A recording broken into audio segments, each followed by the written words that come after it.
Welcome, truth seekers. Today we are going to recorded human history, the one that they won't tell you about. Have you ever wondered what happened to the advanced ancient technologies? Has it ever come to your attention that there are substantial gaps in mainstream history?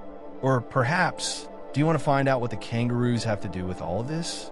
Stick around to find out. Around the 15th century BC, humanity developed a comprehensive linear system of writing while the devious pagan sects, which have been pulling wool over people's eyes for ages, started to decline. This marked the beginning of the so-called True Enlightenment. At that time, Lahia was governed from its capital city Grodno, and its influence encompassed all of the inner earth, as per Dahmer's holy convent with God.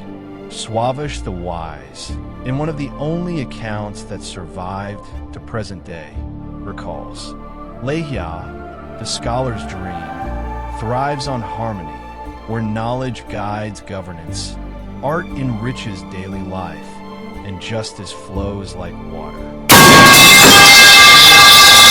Freely, guided by wisdom and empathy. No greed, no war, only and beauty, a luminous beacon of human potential. May this, with the Almighty God's blessing, never come to an end.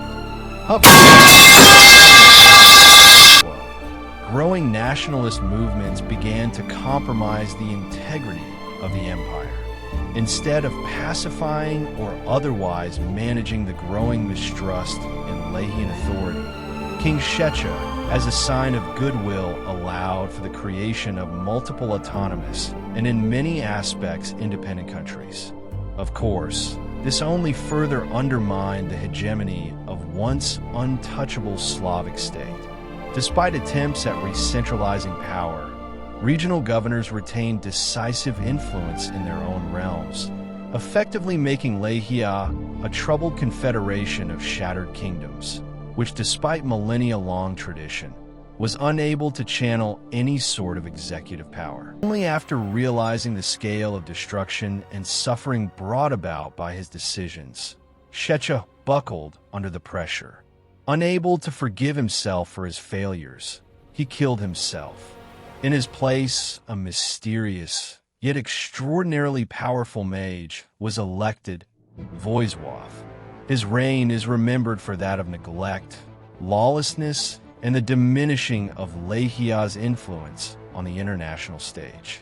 In fact, after 250 years of undoing the little progress Shecha managed to achieve, Voizwav was discovered to have been an American spy all along. He secretly helped create Nusra itself and gave away every single national secret to the Round Earthers.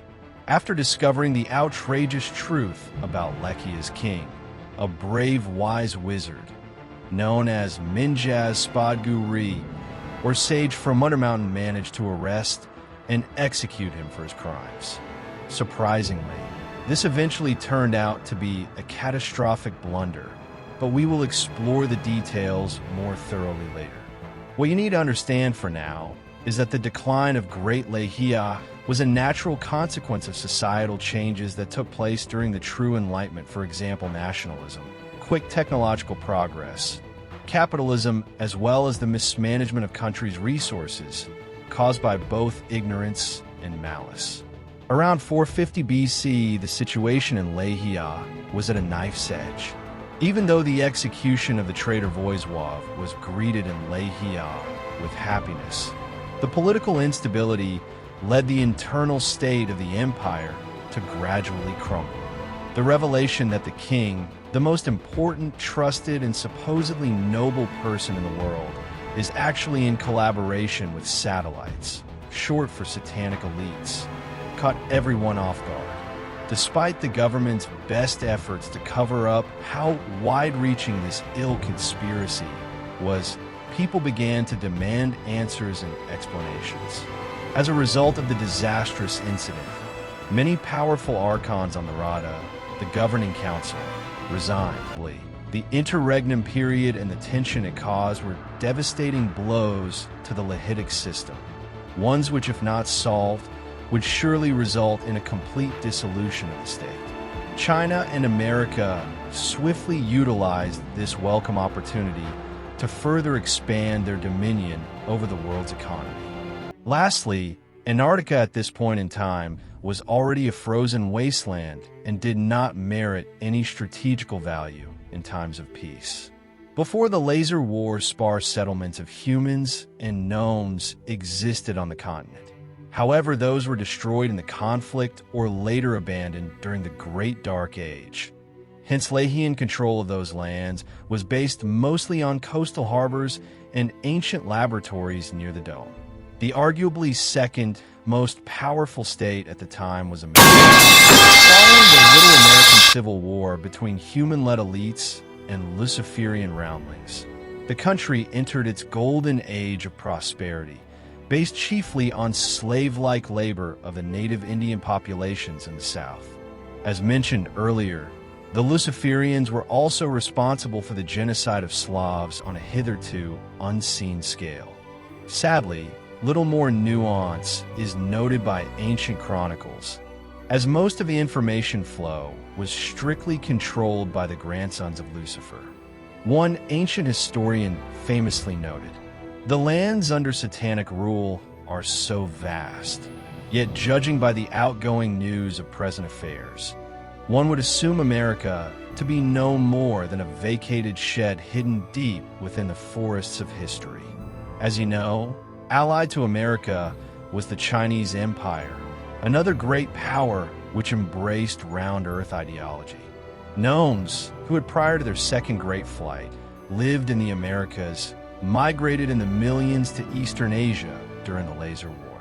Over the centuries, despite heavy cleansing by the Anunnaki, especially in Japan and other coastal regions, gnomes have mingled with the local population and thus became an inseparable part of the Chinese identity.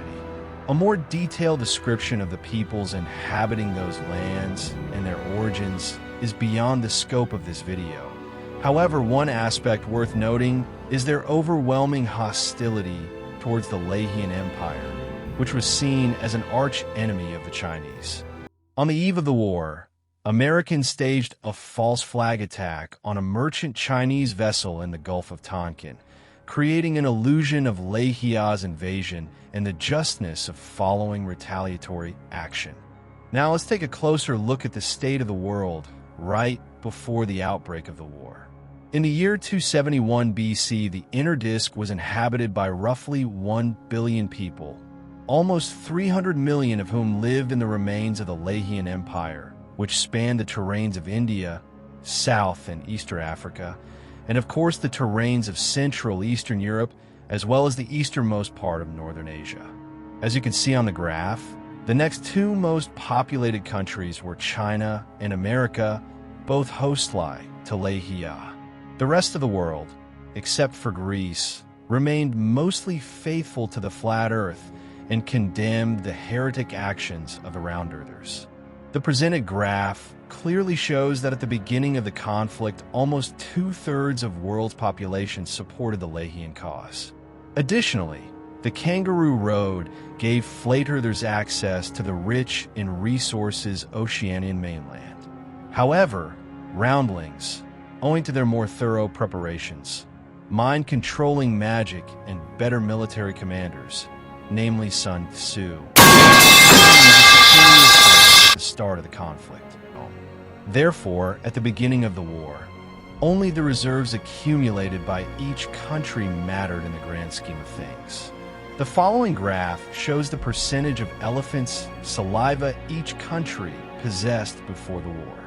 As you can see, even though Lehia controlled the majority of the world reserves, America and China still had access to sufficient amounts for the war. Elephant saliva, because of its divine origins, could be used to power the laser spears of the Lachitic army. It was also able to sharpen human imagination and cognitive thought, which was extremely helpful in the process of inventing new weapons, tactics, and strategies during the war. Another highly desired material was uranium-235, which was used in weapons of mass destruction and in nuclear reactors, powering various machines and providing electricity for the state. Additionally, as alloy became harder and harder to obtain, people started switching to steel, which was really easy to produce, but required in astronomical quantities because of its inferior quality and reliability. This prompted the Leahists to experiment with another long-forgotten alloy of immense properties, aluch. However, it came into use really late in the war and sadly didn't have enough time to play a major role. The war was so brutal, intense, and devastating that most of human knowledge and development achieved up to that point in time was reversed. Notably, round earthers destroyed 2 of the 3 great bases of Leahia: Atlantis, which hosted all technologies, blueprints, and materials ever created, and the Library of Alexandria, the home of all human written historical and scientific knowledge. The catastrophic destruction brought upon the face of Earth can be easily seen even today just by observing the degenerated state of our modern society. At the end of the Great Shapist War, neither of the sides achieved a total victory as Leahists lost their empire and civilization, while the Round Earthers had to abandon the Americas due to the complete disintegration of ruling and administrative structures there that followed the global technological and social turnaround.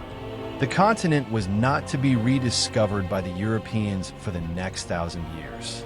Sadly, due to the extermination of flat earthers and constant oppression, the knowledge of the truth was eradicated from popular beliefs and today remains only in the memory of the few surviving Lehitic truth seekers. Analysis, more detailed events, and the timeline will all be the topics of a follow-up video. For now, spare a thought for the hundreds of millions who have fallen while protecting their